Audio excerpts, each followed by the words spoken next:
Hey, salut à tous! Alors, vous voulez spéculer sur des biens immobiliers? Pas de problème, aujourd'hui on regarde For Sale. For Sale, c'est un jeu qui se déroule en deux parties. Dans une première partie, on va utiliser les billets qui sont ici pour acheter des maisons. Et dans une deuxième partie, on va revendre les maisons qu'on aura achetées pour essayer de récupérer les chèques qui ont la plus forte valeur. À la fin de la partie, les joueurs vont faire l'addition des dollars qui sont sur les chèques et celui qui en a le plus remporte la partie. Pour la mise en place de For Sale, on va tout simplement mélanger le paquet de cartes maison ici. On va révéler autant de cartes qu'il y a de joueurs dans la partie. Alors si vous jouez à 4 joueurs, vous allez juste retirer 2 cartes du paquet, mais sinon vous laissez toutes les cartes, il y en a 30, quand vous jouez entre 3, 5 et 6 joueurs. Ensuite, on va distribuer l'argent, évidemment.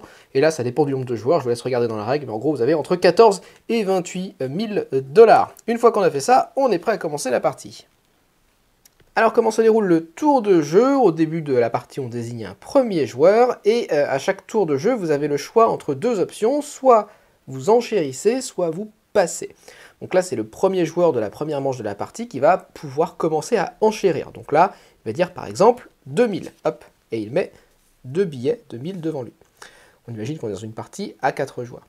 Ensuite, c'est au joueur suivant qui a le choix entre enchérir ou passer. Le joueur suivant décide également d'enchérir, il peut enchérir autant qu'il veut, il peut dire 3000, 4000, 5000, bon, il va dire 3000 pour l'instant, il y va progressivement. Le troisième joueur, pareil, a la même possibilité, passer ou surenchérir, pour l'instant il décide de surenchérir, il va dire 4000. Ensuite on arrive au quatrième joueur qui lui aussi va surenchérir, et lui il va dire 6000. À partir de là, on revient au premier joueur qui peut continuer à surenchérir en rajoutant des billets, c'est donc là il a déjà 2000, il pourrait rajouter 5 billets pour arriver à 7000 et avoir plus que ce joueur-là. Mais bon, ce joueur-là va se dire, ok, ça suffit, j'ai pas envie de mettre 7000, et donc il va passer. Et lorsque vous passez, vous allez récupérer la maison de plus faible valeur. Donc là, il va récupérer le 7, hop, il la met face cachée devant lui, et vous récupérez également la moitié, arrondie au supérieur, des billets que vous avez déjà placés. Donc là, il a placé 2 billets, il récupère un billet qu'il remet dans sa réserve, et l'autre billet est payé à la banque. Ensuite, on passe au deuxième joueur. Le deuxième joueur pourrait aussi surenchérir ou passer, il décide également de passer, dans ce cas-là, il prend lui aussi la carte de plus faible valeur, donc il reprend le 11, hop, il la remet devant lui, et il reprend la moitié des billets arrondis au supérieur, donc lui aussi il reprend 2 billets, donc finalement c'est comme le premier joueur, il a payé que 1000 dollars. Pareil pour le troisième joueur qui pourrait surenchérir ou s'arrêter, il décide aussi de s'arrêter parce qu'il n'y a pas une très grosse différence entre 20 et 22, donc il reprend la moitié de ses billets, il reprend 2000, il paye 2000 à la banque, hop, et il récupère le 20. Et enfin, le dernier joueur, et là c'est important, le dernier joueur, lui, il récupère pas la moitié de ses billets, lui, il paye plein pot. Donc il prend son 22, mais par contre, il va perdre 6000 dollars pour le 22. Hop. Une fois qu'on a fait ça, on remet autant de cartes qu'il y a de joueurs, hein, comme pour la première manche. Et en commençant par le joueur qui a récupéré la carte la plus importante au tour d'avant, on recommence une nouvelle manche d'enchères. Et on fait ça jusqu'à avoir épuisé toutes les cartes. Une fois qu'on arrive à la fin de cette première partie du jeu, chaque joueur a exactement le même nombre de cartes dans la main, puisqu'on en récupère une par tour. Alors je précise que si jamais vous n'enchérissez pas, que vous ne mettez aucun billet et que vous passez tout de suite, eh bien vous prenez tout simplement la carte de plus faible valeur. Il n'y a pas de problème à ça. Donc on arrive à ce moment-là dans la deuxième partie du jeu, où chaque joueur a toutes les cartes qu'il a récupérées dans la première partie du jeu, et on va placer les chèques ici au centre de la table. Alors comme dans la première partie, il y a 30 chèques, qui ont des valeurs qui vont de 0 jusqu'à 15 000, il n'y a pas de chèque à 1000.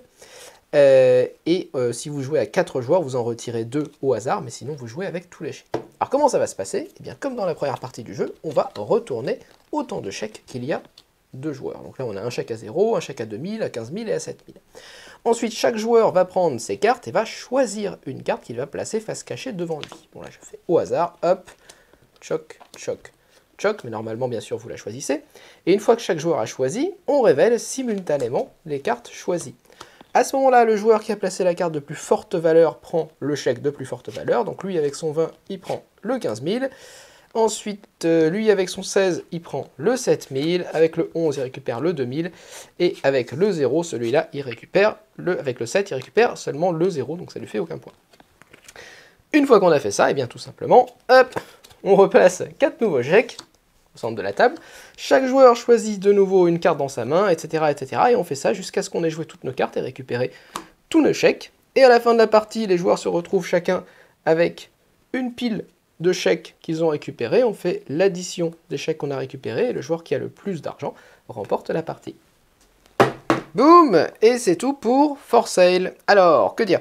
Bon, For Sale déjà au niveau du matériel, alors la règle ça va, c'est pas trop mal fait, il y a peut-être 2-3 petites précisions que j'aurais rajoutées, typiquement quand quelqu'un passe et qu'il n'a pas misé d'argent, qu'il prend quand même une carte, c'est un élément qui aurait peut-être été intéressant à ajouter dans la règle, mais sinon il n'y a pas de problème. Il y a des petites variantes qui sont proposées que j'ai pas essayées, mais qui sont peut-être intéressantes, qui ont l'air un petit peu plus méchantes que le jeu de base. Au niveau des... Alors là, c'est de l'argent papier. Alors ça, en général, c'est assez critiqué parce que ça se détruit assez vite. Bon, pour l'instant, on a fait quelques parties. Ça tient bien. C'est pas tout déchiré. Si vous jouez pas avec des brutes, a priori, ça va tenir un petit temps. Mais sur le long terme, je sais pas si cet argent papier va tenir. Bon, après, je sais pas s'il y avait aussi d'autres possibilités à part faire un autre paquet de cartes indiqué 1000. Et du coup, ça va peut-être augmenter les coûts. Ça rentrait plus dans la boîte, je sais pas. Enfin, bref. Globalement, le matériel et la règle, pas de problème. Ensuite, si on en arrive à la mécanique, alors le jeu est intéressant parce qu'il fonctionne sur 2 parties. Là, vraiment la première partie où on récupère ses cartes et la deuxième partie où on essaye de récupérer les chèques. Et c'est 2 mécaniques qui se rejoignent, qui ont des dynamiques proches, mais qui sont aussi assez dissemblables. Donc des fois, on a un petit peu l'impression de jouer à 2 jeux en un, ce qui est assez marrant.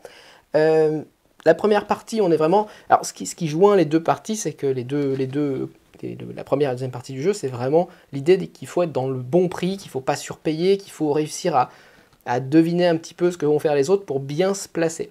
Dans la première partie, c'est vraiment par rapport aux enchères, il faut réussir à faire la bonne enchère et à ne pas surpayer.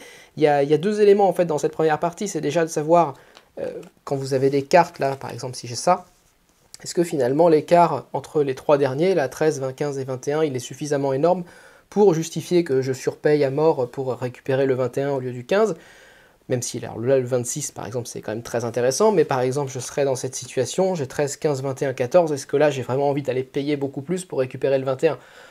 Bon, c'est un choix à faire quand même. Par contre là s'il y a un 1, bah, évidemment les gens n'ont pas tellement envie de se récupérer le 1 et d'être dernier, donc du coup il va quand même y avoir une certaine compétition, mais en même temps, si je paye pas trop pour récupérer le 1 et que les autres...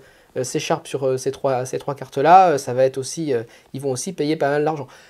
Voilà, il y a quand même des décisions à prendre qui sont intéressantes, qui sont amusantes. Il y a pas mal d'interactions du coup entre les joueurs en essayant de bluffer et de savoir ce que l'autre va faire, parce qu'on ne veut pas être dernier et récupérer la carte la plus pourrie, mais en même temps récupérer la meilleure carte si elle n'est pas de manière évidente vraiment meilleure que les 2 cartes qui suivent ou que la carte qui suit. C'est un peu embêtant aussi parce qu'on va se retrouver à payer plein pot une carte qui est un tout petit peu meilleure qu'une autre carte qu'un joueur aura payé seulement à moitié prix parce qu'on reprend la moitié de ses billets quand on n'est pas le joueur qui prend la plus haute carte. Donc ça c'est des petits twists de règles qui sont très faciles à expliquer, très faciles à comprendre mais qui sont intéressants au final. Et c'est un petit peu pareil dans la deuxième partie parce que tout dépend de l'écart qu'on va avoir entre les différents chèques qui sont proposés. Bon bah là on a 5, 6, 8 et 10. Du coup, généralement, les joueurs là vont avoir tendance à essayer de placer leurs cartes un petit peu pourries. Là, ceux qui ont récupéré des 1, 2, 3, 4, 5, bah là, ils vont les mettre là parce que du coup, on va pas essayer de craquer une bonne carte pour faire un différentiel seulement de 2000 ou 3000 ou 4000 avec les autres joueurs. Mais en même temps, si tous les joueurs se disent ça, ça veut dire que tout le monde joue des mauvaises cartes. Donc du coup, si on joue une carte un tout petit peu meilleure qu'une mauvaise carte, ça veut dire qu'on peut récupérer 10 000, ce qui fait quand même un différentiel avec les autres joueurs. Donc il y a aussi un côté bluff qui est amusant dans cette deuxième partie du jeu. Voilà. Donc globalement, le jeu a tout ce qu'il faut pour ne pas me plaire. C'est-à-dire que c'est un jeu d'enchères, un jeu de bluff, ce que j'aime pas spécialement d'habitude. Mais là, le jeu le fait d'une manière tellement simple, tellement légère, et avec des petits twists de règles qui le rendent quand même intéressant, que finalement ça marche plutôt pour moi. Alors c'est pas un jeu que je trouve transcendant, que je ressortirai toutes les 2 minutes, mais franchement c'est tellement rapidement expliqué, tellement rapidement joué, avec des décisions qui sont très bonnes mais en même temps faciles à prendre et rapides et où les gens bloquent pas dessus, et avec une bonne dynamique et des bonnes interactions que franchement ça fonctionne bien. Alors encore une fois c'est pas pour moi le jeu du siècle et je ne ressortirai pas tout le temps, mais pour ce genre de jeu, si vous aimez bien les jeux de bluff et les jeux d'enchères, franchement, ça devrait vous plaire, et il se trouve que c'est quand même un grand classique, hein, c'est un jeu qui est là depuis un certain temps, For Sale, hein, qui existait en anglais. Je suis pas sûr qu'il existait en français avant cette édition de Yellow, peut-être qu'il y avait eu une édition il y a très très longtemps, mais ça faisait un moment qu'il était plus trop disponible en français. Donc c'est un peu le grand retour, et parce qu'il a eu pas mal de succès aussi aux États-Unis et dans d'autres pays. Donc c'est un jeu qui est installé et qui a un succès, il y a une raison pour ce succès, mais voilà, et qui se comprend assez simplement. Après, n'allez pas y chercher un gros jeu très stratégique. Voilà, c'est un jeu très léger, très rapide et assez amusant quand vous êtes 4, 5, 6 joueurs, ça fonctionne vraiment bien. Voilà, donc c'est tout pour For Sale. N'hésitez pas à laisser un commentaire, à mettre un pouce vers le haut, à vous abonner. Et moi je vous retrouve la prochaine fois. Salut!